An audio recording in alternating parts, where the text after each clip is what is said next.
When you're undertaking a research project, it's essential to determine the entire group of cases to which your research applies and what subset of that population you're actually going to study.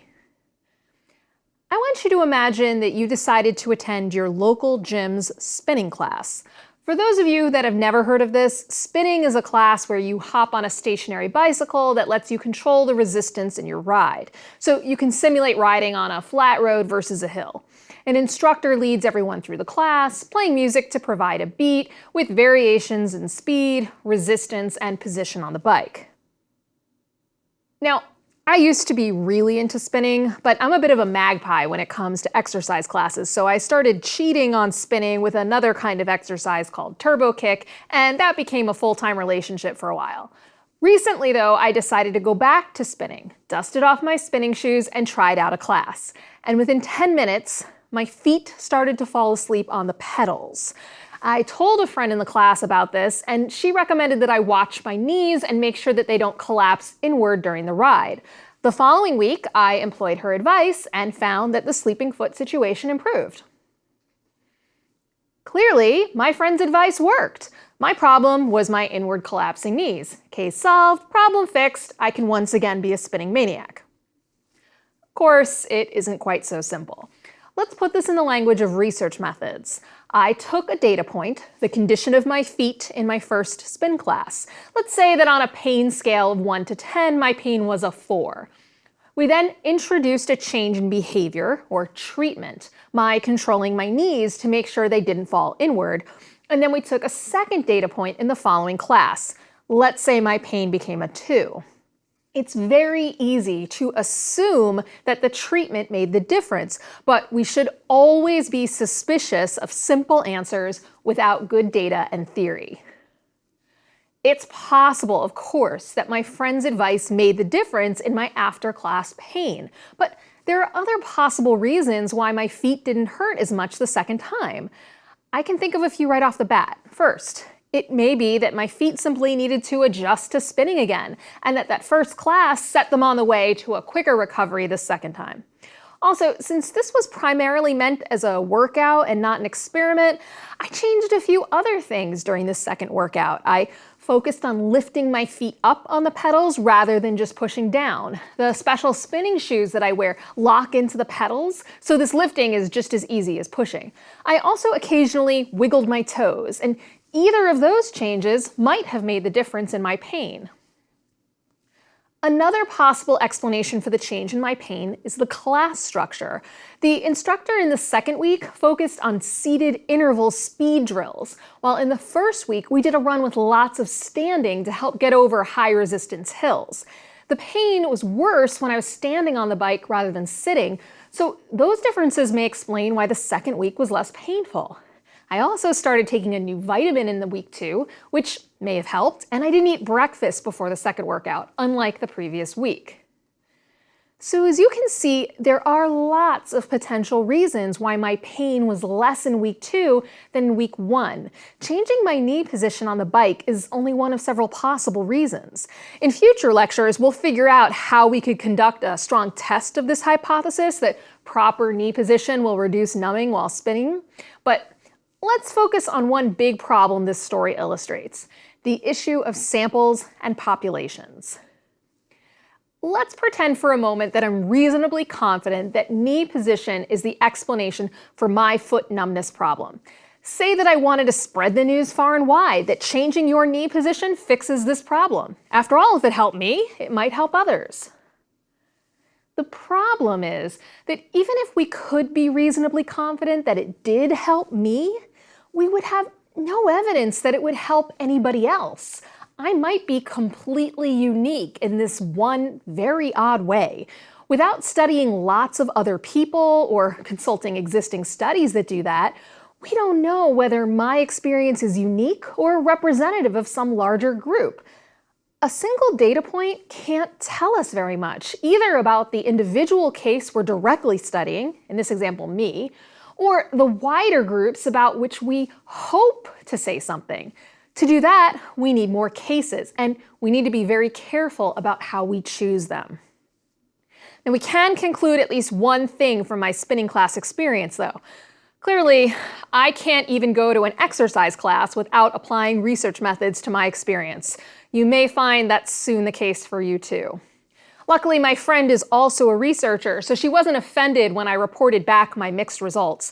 I thanked her for the advice about the knees, and I told her that my feet didn't fall asleep as badly. I said, "I have no idea if your advice is responsible or if it applies to anyone else, but I appreciate it all the same." You'll find that the more you study research methods, the harder it is to say simple things like, "Hey, thanks for the advice, it really helped." Sorry about that. Let's see how this fits into our lesson on samples, populations, and cases. Let's define our terms first and then explore the role they play in research. When researchers refer to the population, we don't usually mean the typical definition, the number of people living in a particular place. But the definition we use in research is related to that familiar one. For us, the population is the universe of cases to which our research applies. The universe of cases includes every possible unit that meets a certain set of criteria that you define. When we look at presidential approval ratings, for example, the population of interest is usually all American adults, or maybe all American adults that voted in the previous election. If you were trying to find the best brunch in town, your population would be every brunch serving restaurant in town. If you wanted to know customer opinions of your business, your population would be all of your customers. And if you were studying the impact of fishing practices on sea turtles, your population would be sea turtles. Once you know your research project, you have to determine the set of cases that meet your criteria. This might be peoples, animals, organizations, institutions, communities, groups, governments, objects, minerals. It depends on your discipline and your project. The population contains every single instance of these that meet the criteria you establish. Another term we have to define is a sample. A sample is what we call any subset of this population. It's a slice of the population, and we usually have rules about how that slice is, well, chopped off. Think of it like a cake. The cake is the population, and the slice you cut for yourself to eat is the sample. We're often working with samples rather than populations, and we'll talk about why in a moment. Let's return to the example we just looked at. If we're studying presidential approval ratings, our sample would be some portion of the 245 million or so adult Americans, maybe just 1,000 of them. For the best brunch in town, you might restrict yourself to those restaurants within walking distance or a 10-minute drive. To find out customer attitudes towards your business, you might contact a few dozen, those who come in during a particular week, for example, or who are long-term clients. For sea turtles, instead of finding every sea turtle in the ocean, you might try to examine a small number in a particular region. Anytime you're limiting your actual data collection to a subset of cases within a population, you're using a sample. Our final definition is the word I just used, a case. A case is essentially a single unit of what we are studying.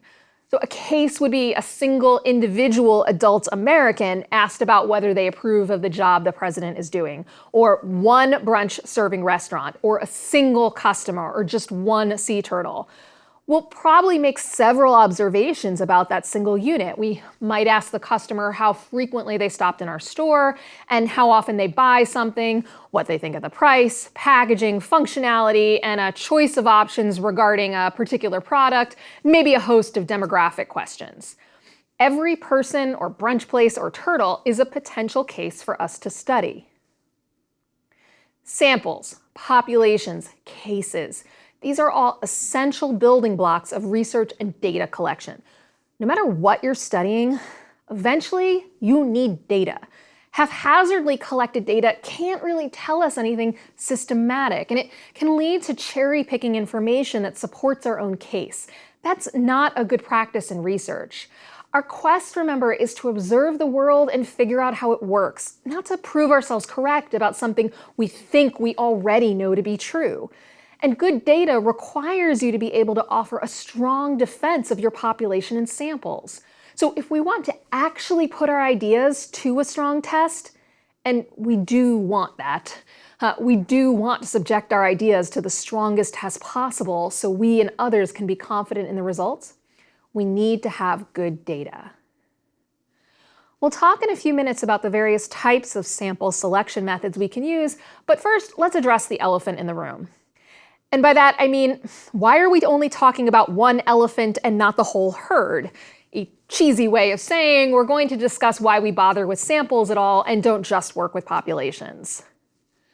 So, why do we sample instead of using the population? After all, the population is the group we really want to know about, so why not just study the whole thing and be done with it? Well, if it were that easy, we probably would. But it turns out that there are a lot of reasons we study a sample rather than the population. First, research is time-consuming and expensive.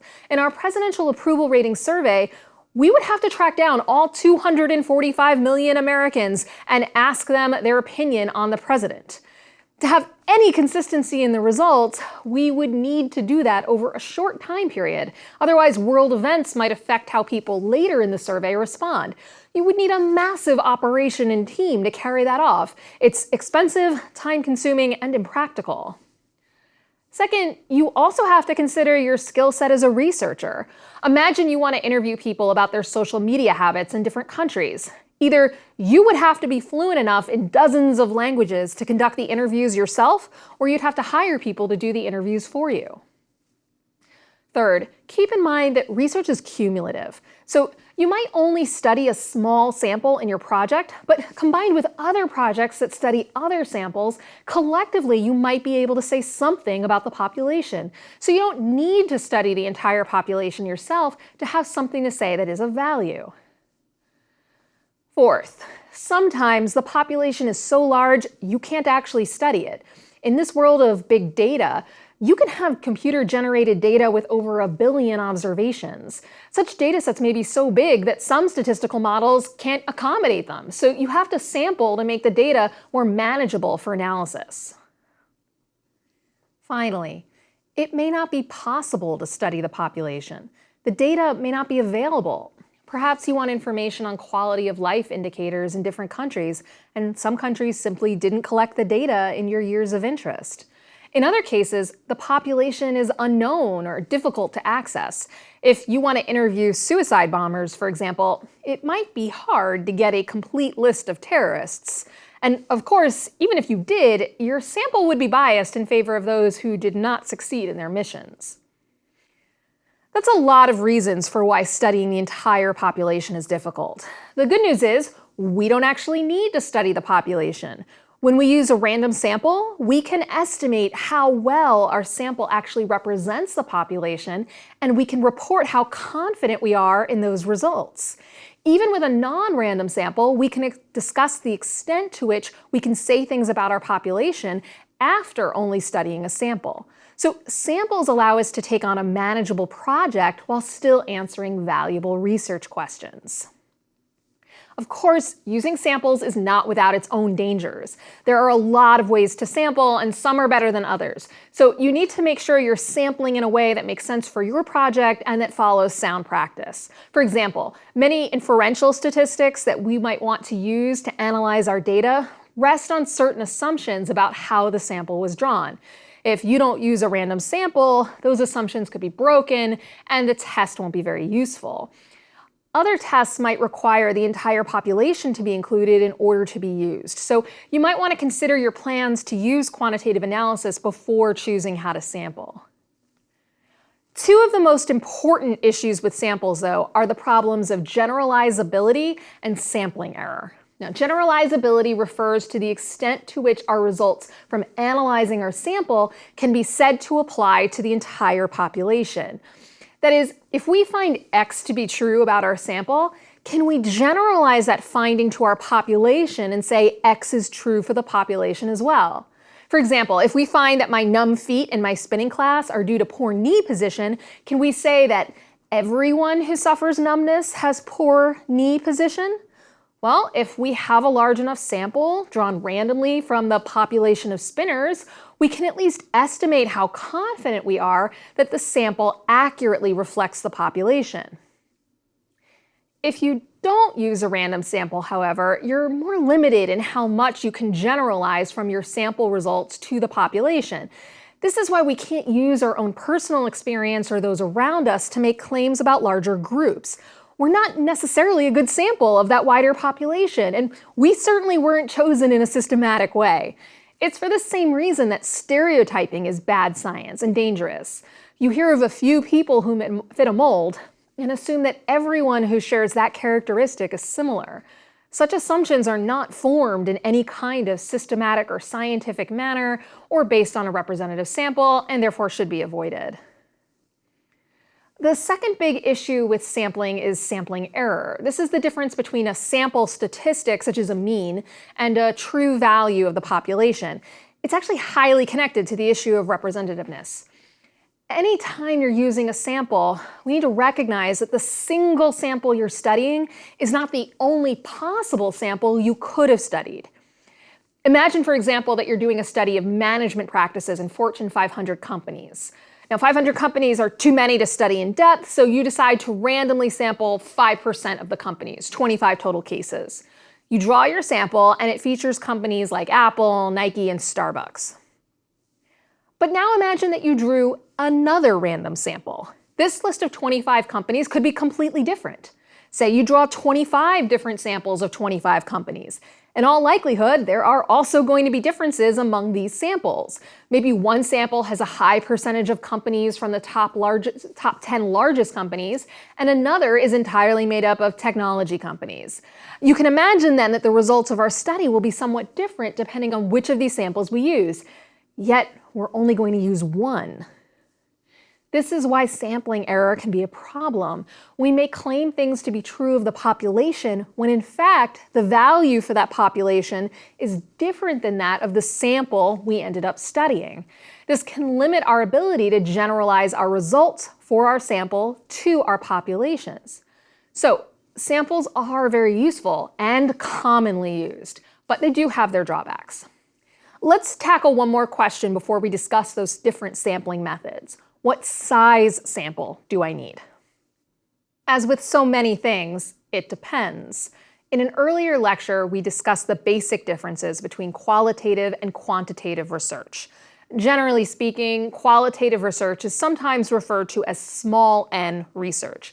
N is just a symbol we use for the number of cases in a study. So qualitative research usually focuses on a small number of cases, while quantitative research, or large N research, focuses on a large number of cases. Small N research can focus on as few cases as one. We call that a single case study.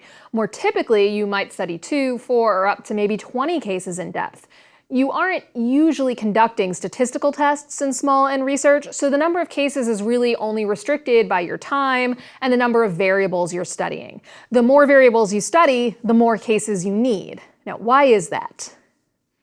Well, think about our spinning class example from earlier. I gave you a half dozen explanations for why my foot numbness improved between class 1 and class 2. That's 6 variables, and since we only had a single case, me, to study, we had no way of isolating the exact reason why I saw improvement. But say we studied 60 people in the 2 classes. We would then have cases of people in class 2 whose knees collapsed inward, or who ate breakfast, or who failed to wiggle their toes, or who experienced no numbness at all. We'd have a better set of data to use to evaluate all these variables. With one case, we can't say much. When it comes to quantitative data, a larger sample is generally better, so long as it is chosen in a systematic way that minimizes sampling error. The closer you get in size to the population, after all, the more accurate results. But given that gathering observations costs money and time, you really want to know how many observations are enough. Luckily, we have ways of calculating the necessary sample size. As one example, let's look at calculating sample sizes for large surveys. We can do this with just 3 pieces of information: the size of the population, the margin of error, and the confidence level. First, the size of the population. How many possible cases are there from which we can draw our sample? You need to have at least a rough sense of this in order to draw an accurate sample. Second, we need the margin of error that you want. This means how much error you're willing to live with. How far off from the true value of the population are you willing to be? The lower this is, the bigger the sample you'll need. Typical margins of error are 3 or 5%. Finally, what confidence level do you want? That is, how confident do you want to be that your sample statistic is the same as the population's true value? This is usually 95%, which means you're willing to accept a 5% chance that your results are completely wrong. But levels at 90% and 99% are also used.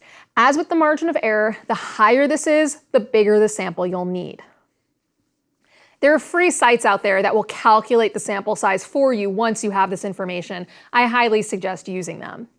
So returning to our Fortune 500 example, we have a population of 500 businesses. Let's say that we want a margin of error of 5% and a confidence level of 95%. If we plug that information into our calculator, we get 217. That's the sample size we need.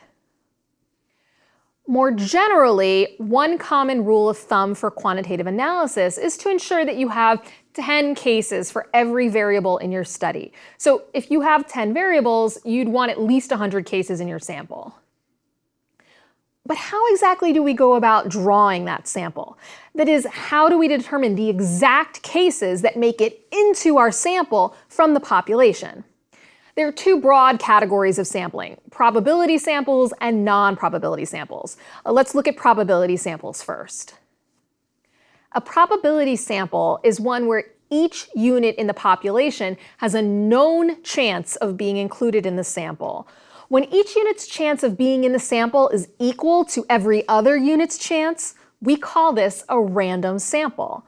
So you might take a simple random sample where all the units are in one big group and you use a random number generator or table to pick individual units until you reach the desired sample size.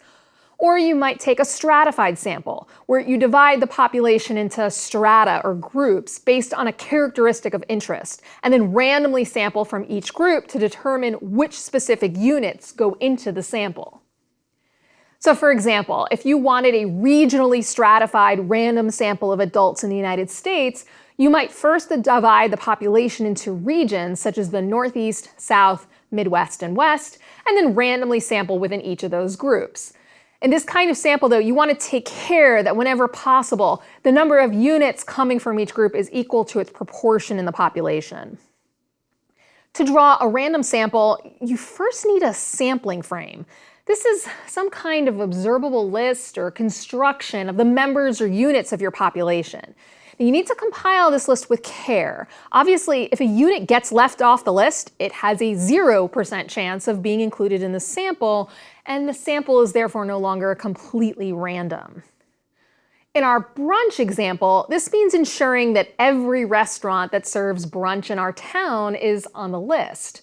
Now, what might some good sampling frames be? Well, you could start with the phone book, which is a pretty complete list of every restaurant in the area, and then call each place to find out if they serve brunch.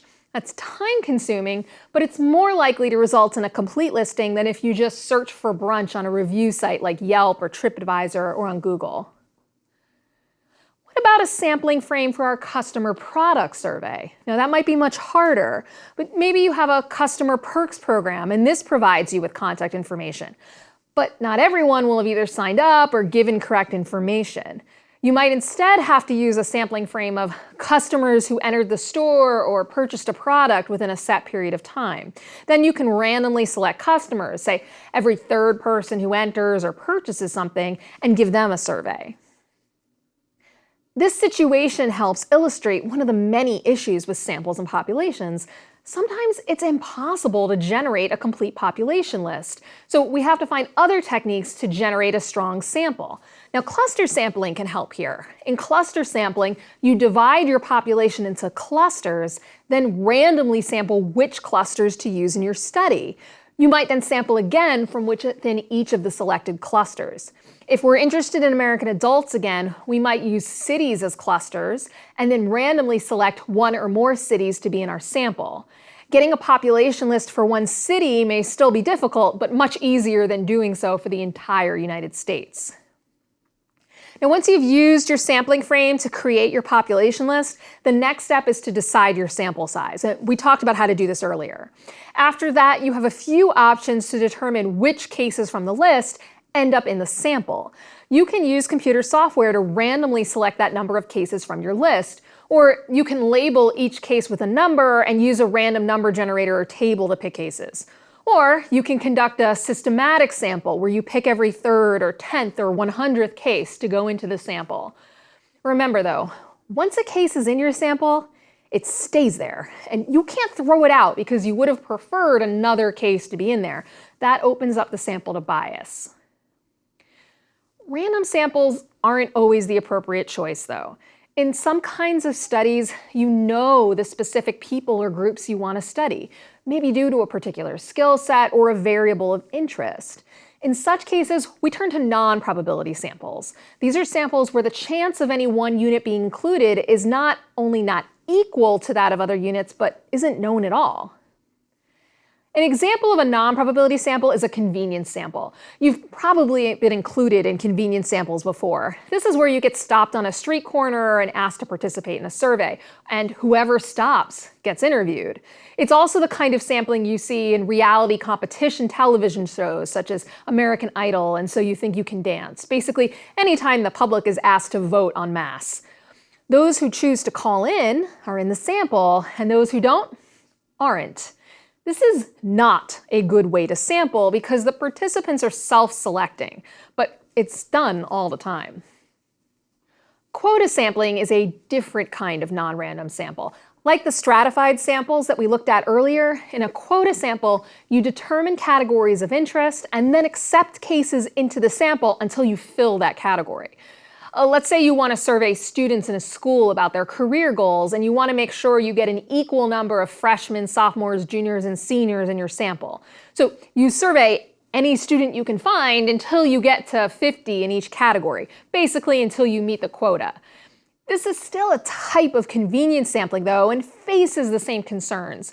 You'd probably be better off in most cases going with a stratified random sample. Purposive sampling is more commonly used, especially in small n qualitative research. This is where the researcher chooses a sample with purpose, aiming at acquiring one that achieves certain characteristics. Depending on your project, that might give you more interesting results than selecting a random sample. In our Fortune 500 example, say you might want to purposefully sample the top 10 companies to see their management practices. If you find that their management practices vary widely, this tells you that being a top company making billions in profits doesn't necessarily dictate management practice. Snowball sampling is another sampling method, most commonly used to find interview subjects, especially if the group you want to interview is hard to find or mistrustful of researchers. In this method, you identify a small number of relevant people to include in your sample, interview them, and then ask them to give you some more names or introduce you to other relevant people. You do this until you get the sample size you want. One of my students used this method in a study of Bosnian refugees. The student knew a few people, and following a positive experience in the interview, those subjects were willing to supply more names. Now, there are other ways to sample, but this covers the basics. The goal is to minimize bias in the sample so you can generalize your results to the population, that wider group you may be actually interested in explaining.